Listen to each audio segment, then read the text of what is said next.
গঙ্গাসাগর মেলায় গিয়ে আচমকাই অসুস্থ হয়ে পড়েছিলেন দুই পুণ্যার্থী। পশ্চিমবঙ্গ সরকারের তরফে এয়ার অ্যাম্বুলেন্সের মাধ্যমে উন্নত চিকিৎসার জন্য কলকাতার এমআর বাঙুর হাসপাতালে নিয়ে যাওয়া হয় তাদের।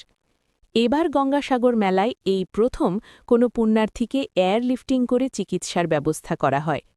উত্তরপ্রদেশের লখনৌয়ের বছর ৬৪ বয়সী শান্তেলাল হাইপারটেনশন এপিস্ট্যাক্সিসে আক্রান্ত হন। তাকে প্রথমে সাগর হাসপাতালে নিয়ে যাওয়া হয়, সেখান থেকে এয়ারলিফটিং করে কলকাতায় পাঠানো হয়।